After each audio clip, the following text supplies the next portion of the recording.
every March, China holds its two sessions, the National People's Congress, the NPC, and the Chinese People's Political Consultative Conference, the CPPCC.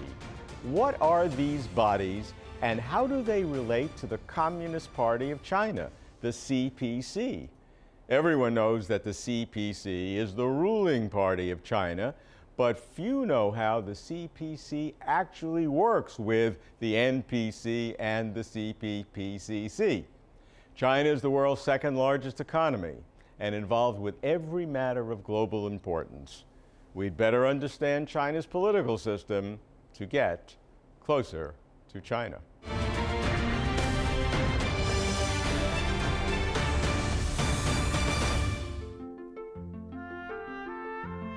Beijing, spring of 1949.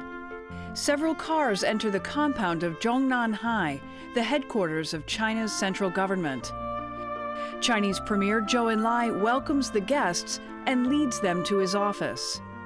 They are all gathered for the first preparatory meeting of the new Political Consultative Conference. Under Premier Zhou's arrangement, representatives from various parties go on to participate in the formal conference, which is held in September. Among them is Song Qingling, the wife of Sun Yat-sen, leader of the 1911 revolution, which overthrew China's last imperial dynasty. The conference approves the new national anthem, flag, capital city, state name, and elects the first government of the People's Republic of China. But due to the lack of an established election system, the conference serves as the de facto legislature of the new People's Republic of China for the next 5 years. It is not until 1953 that Chinese people witnessed the first national election with more than 85% turnout. Some 280 million out of 320 million registered voters cast ballots to determine the future of the new PRC. The election results in the convention of the First National People's Congress a year later, and the new Political Consultative Conference is renamed the Chinese People's Political Consultative Conference. 应该说呢，人民代表大会的这个制度发展呢，您刚才说的很好，它是有一个历史的过程的。这个54年开始建立，全国正式建立这个人民代表大会制度，其实是经历了许多波折的。从50年代建立人民代表大会制度之后呢，到了这个65年，其实60年代运行就已经不是很良好了，很多会议都名存实亡，选举呢，也举行的不是非常的正常。Shi Weimin is a researcher at the Chinese Academy of Social Sciences. Having spent the last 40 years studying history and political science in China, he believes the NPC has made some progress in the last 3 decades. 那到了，你也知道，66年到76年这个文化大革命，人民代表大会就全部停止工作，选举也全部停止。那么78年开始，那么恢复人民代表大会制度，首先就是先恢复选举，因为代表不能从天上掉下来，一定要选举，所以呢，78年开始。先在这个县乡恢复这个人大代表的选举，并且恢复了5级人民代表大会的这个建制，同时就开始规范人民代表大会的这个各种职能各种权利以及怎么运作。Today, NPC deputies are generated by 2 types of election according to the electoral law. Deputies in the county and township level People's Congresses are directly voted in by members of the public, and deputies of People's Congresses above the county level are elected by deputies at the level immediately below. 中国的这个权力机关呢是人民代表大会，这个人民代表大会呢也一样分成5级，那么全国呢是叫做全国人民代表大会，底下呢就是省级的人民代表大会，当然包括少数民族地区的自治区，然后是市这一级的代表大会，然后是县，最后是乡镇。这个5级人民代表大会呢，专门负责产生各级政府，同级产生，也就是说，每一级的政府都是由同一级的人民代表大会选举产生的。那么，人民代表大会本身是由选举产生的。那么县和乡镇的人民代表大会的代表是由选民直接选举产生的。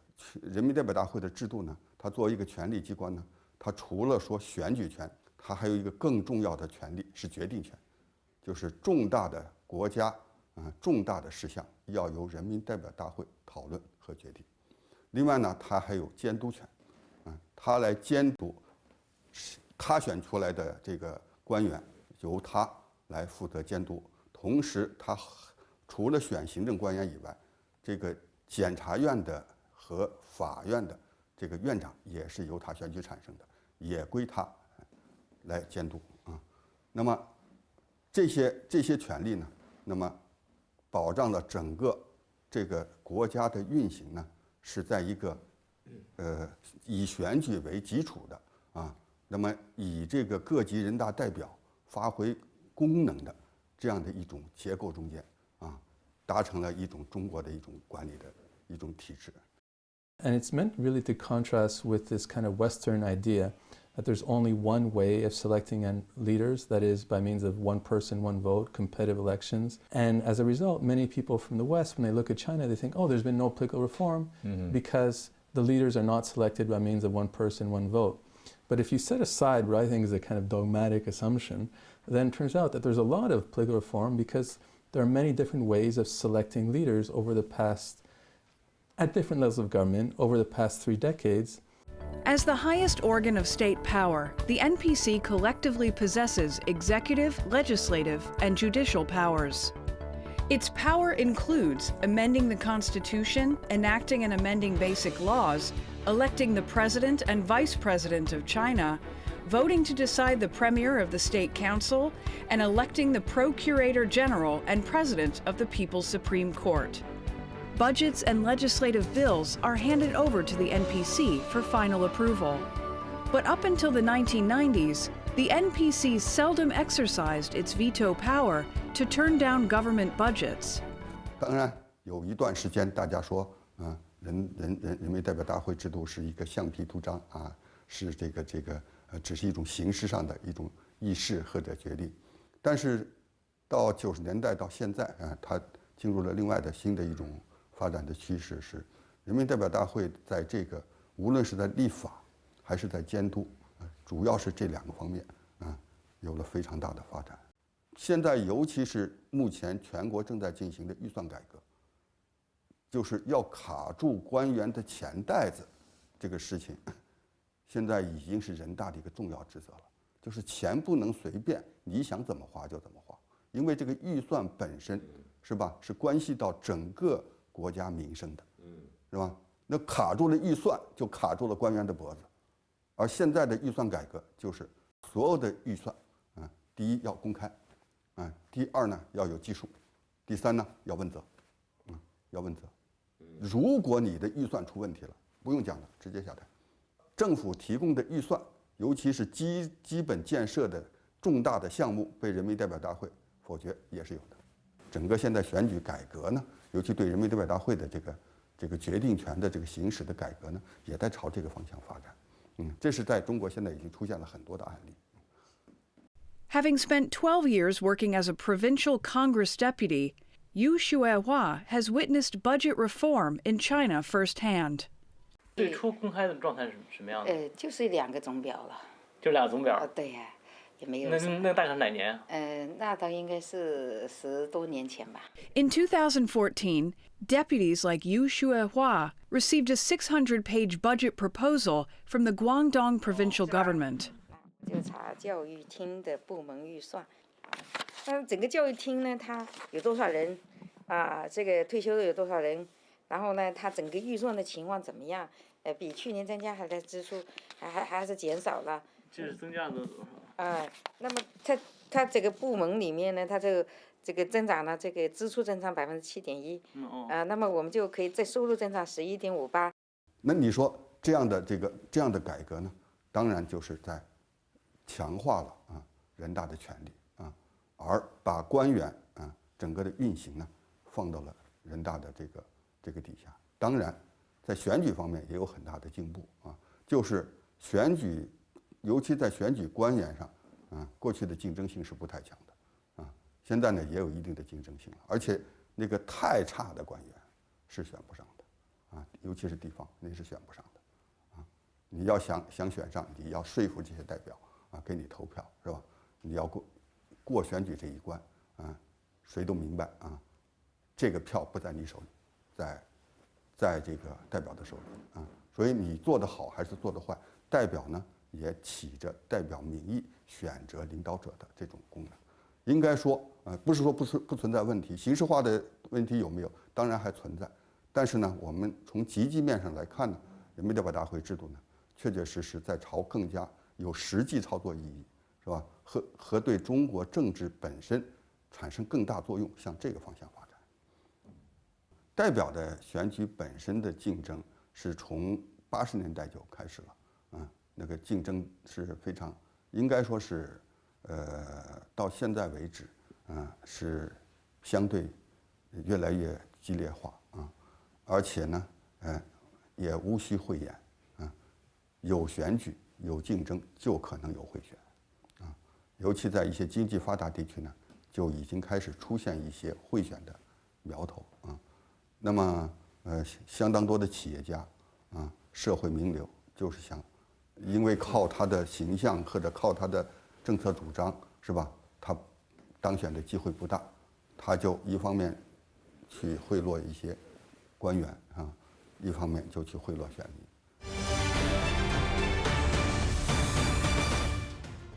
China is not immune to bribery in elections. In 2013, more than 500 lawmakers resigned in Hengyang, Hunan Province, after being implicated in a bribery scandal. 56 provincial People's Congress deputies were removed due to election fraud. There has also been bribery in elections at the National People's Congress level, including Chen Mansheng's case in 2003 and Zhu Siyi's case in 2010. 因为我们的这个选举是分成直接选举和间接选举的，在这个直接选举的这块，那你就要去向选民去要选票，那就是向选民贿选。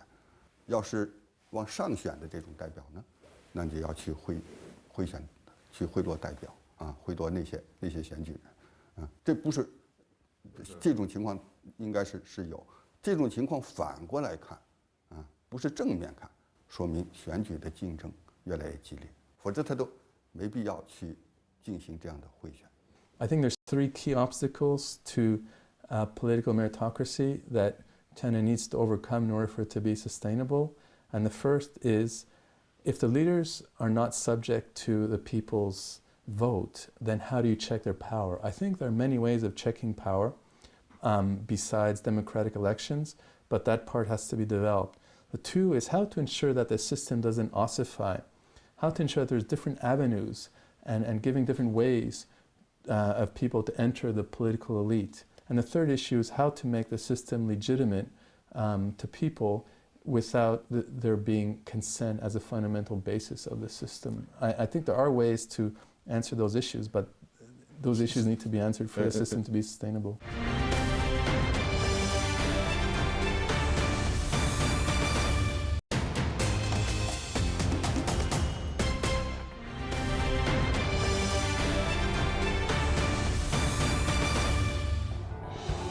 With the participation of 662 representatives from all walks of life, the first session of the People's Political Consultative Conference was held in 1949. The conference ceased to exercise the functions of the supreme organ of power with the birth of the National People's Congress in September 1954. Since then, the CPPCC, with its broadest representation, began to function as a mechanism for political consultation and multi-party cooperation. Its national committee is composed of representatives from the CPC, all democratic parties, persons without a party affiliation, mass organizations, all ethnic groups, various sectors of society, residents from the Hong Kong Special Administrative Region, the Macau Special Administrative Region, and Taiwan, returned overseas Chinese, and specially invited public figures. The 8 Chinese democratic parties are the Revolutionary Committee of the Chinese Kuomintang, the China Democratic League, the China Democratic National Construction Association, the China Association for Promoting Democracy, the Chinese Peasants and Workers Democratic Party, the China Zhigong Party, the Jiusan Society, and the Taiwan Democratic Self-Government League.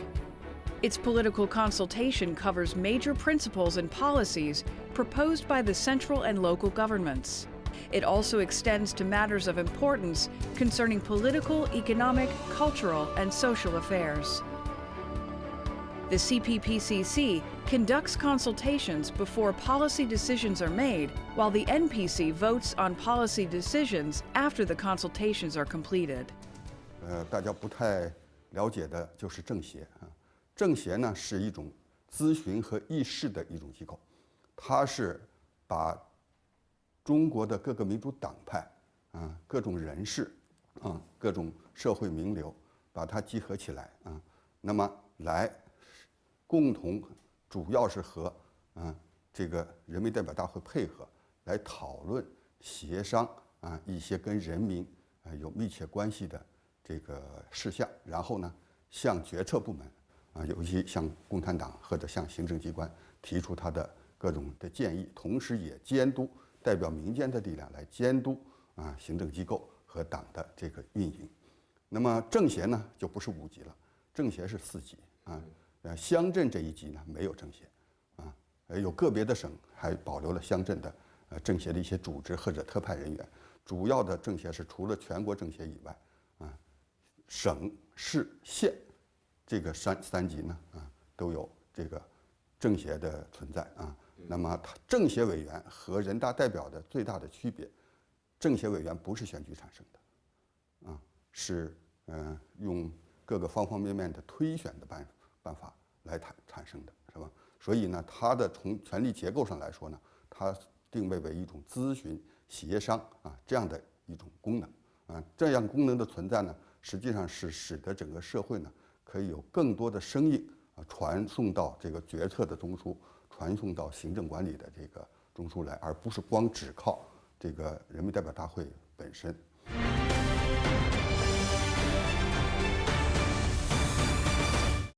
Unlike NPC deputies, CPPCC members aren't elected through votes. Participating political entities first nominate candidates, then their candidacy is examined through a series of examinations and consultations. The Standing Committee of the current CPPCC National Committee examines and approves the candidacies and decides on the number of members and the candidates for the next round of the CPPCC National Committee. Having spent the last 7 years as a CPPCC member, Wang Junfeng is very familiar with how the CPPCC works, such as how many proposals each member can submit. Generally speaking, no limitation for how many proposals you want to give, okay?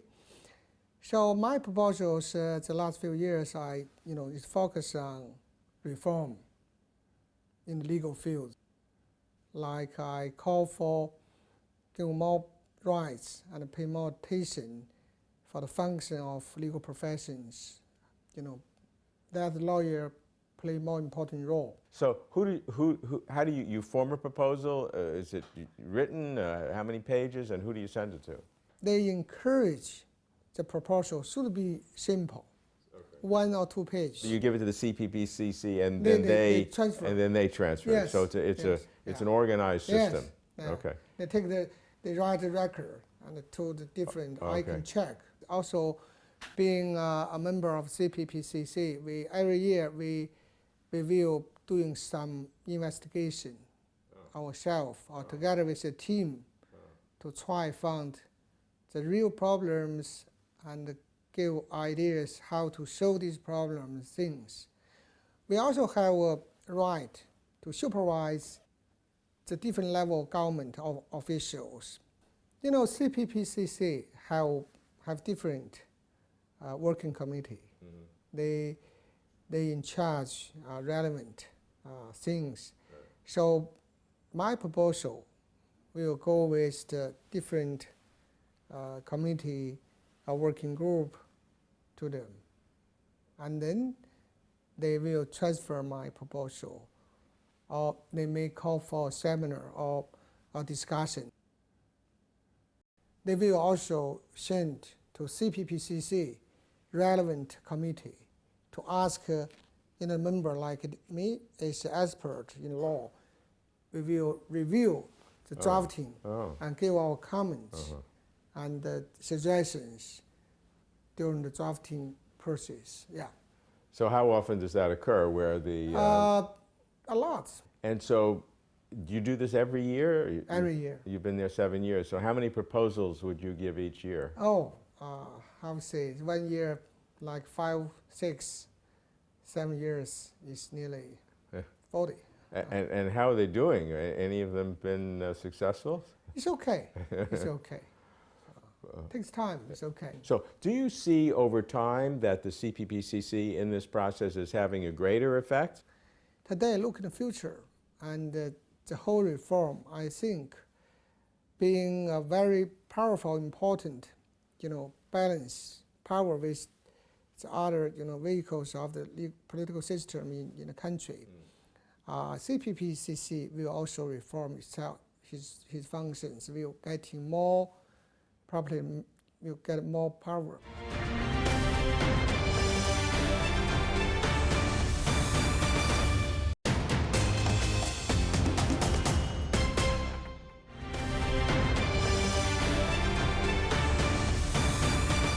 Compared to the NPC and CPPCC, the Communist Party of China has a longer history. Founded in 1921, the party established the People's Republic of China in 1949 after years of armed struggle. Today, the number of China's Communist Party members is over 80 million. When stating the basic task of the People's Republic of China, the Constitution puts a strong emphasis on the leadership of the Communist Party. According to an official website run by the Chinese government, today that leadership is mainly political, ideological, and organizational, as reflected mainly in the 5 aspects: organizing and exercising leadership over the country's legislative and law enforcement activities, maintaining leadership over the armed forces, providing leadership and managing the work of officials, organizing and mobilizing society, and giving importance to ideological and political work. 那么从道理来讲，共产党领导这个人民代表大会，但是人民代表大会具有立法权，并且人民代表大会制定的宪法宪法当然也是中国共产党领导这个全国人民制定出来的法律，那么共产党就要带头执行法律做执行法律的，尤其是执行宪法的表率。共产党对于人大的关系呢，只是强调领导关系是并不强调包办的关系。一般的情况下是这样，就是中国的法律制定的体系呢，往往是由共产党来领导起草一个法律，然后呢由人民代表大会具体讨论协调。其实一个立法过程是非常长的，它还要听各个方方面面的意见，最后再到人民代表大会，这个法能不能生效，一定要由人民代表大会投票表决。如果这个投票表决这个法不过，这个法就不能生效这个是共产党是不管的，是权力机关管的，是吧？ Zhang Weiwei is a Chinese professor of international relations at Fudan University in Shanghai. He's written extensively on China's economic and political reform. We understand that the party in China is an institution, or is the institution. It's not, I always say, the CPC, Communist Party of China, is not Republican Party or Democratic Party in the United States. In the West, political party represents certain particular interests, and then they compete with each other. So I said the word party originates from part, the word part. But in the Chinese case, as I said, the party represents the overall interests of the people. It's a long tradition of China. And then you have the key leaders of the party came from this meritocratic process of selection. And in that case, the party promotes rule of law. And we mention this rule of law in its complete context, we call it socialist rule of law. Yeah. What does it mean? It means we try to, on one hand, we try to really build a society based on rules, based on everything, wherever you do, whatever you do, you have something, legal framework to look after, to look to. At the same time, we want to avoid what, from my perhaps biased Chinese perspective, some problems in the Western society where rule of law dominate.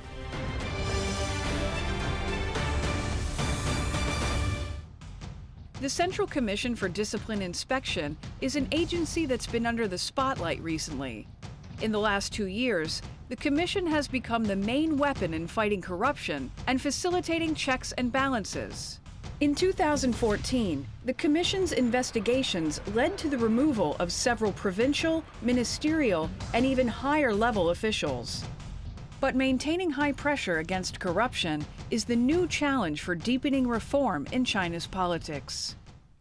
How do you assure within the party a degree of checks and balances, of rationality, because you do have the singularity of power? In the first place, this word party may well be a misnomer. It's the unified political entity. And I always say, people ask me, what kind of political system or political reform you talk about? I said 3 things. The objective of the political system or ideal political system in China. We are moving in that direction. 3 things. First, I call the first-rate mechanism for selecting the right people. Yeah. Second, first-rate mechanism for democratic consultation or social consultation. Yeah. Not only People's Congress, Political Consultative Congress, but even at the level of internet, extensive selection of opinions, surveys, etc.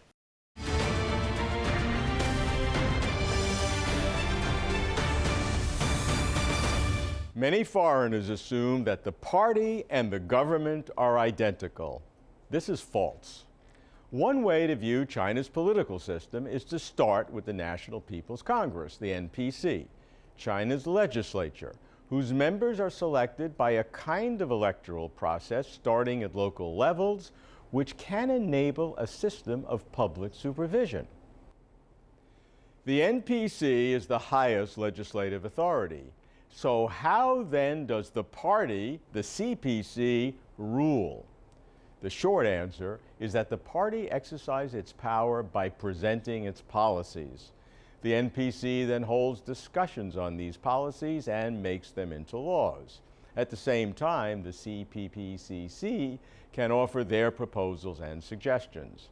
The State Council, similar to the cabinet in the West, is an executive body headed by the premier with several dozen ministries and ministry-level institutions. Both the State Council and judicial bodies are responsible to the NPC.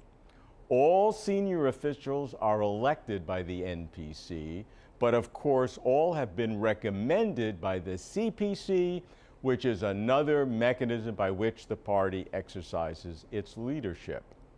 One problem is checks and balances. How else could certain officials, finally arrested for corruption, have remained in power for so long? As society becomes more complex, more authority is being given to the NPC and more attention paid to the CPPCC. These reforms will provide more checks and balances and greater public participation in the process of governance.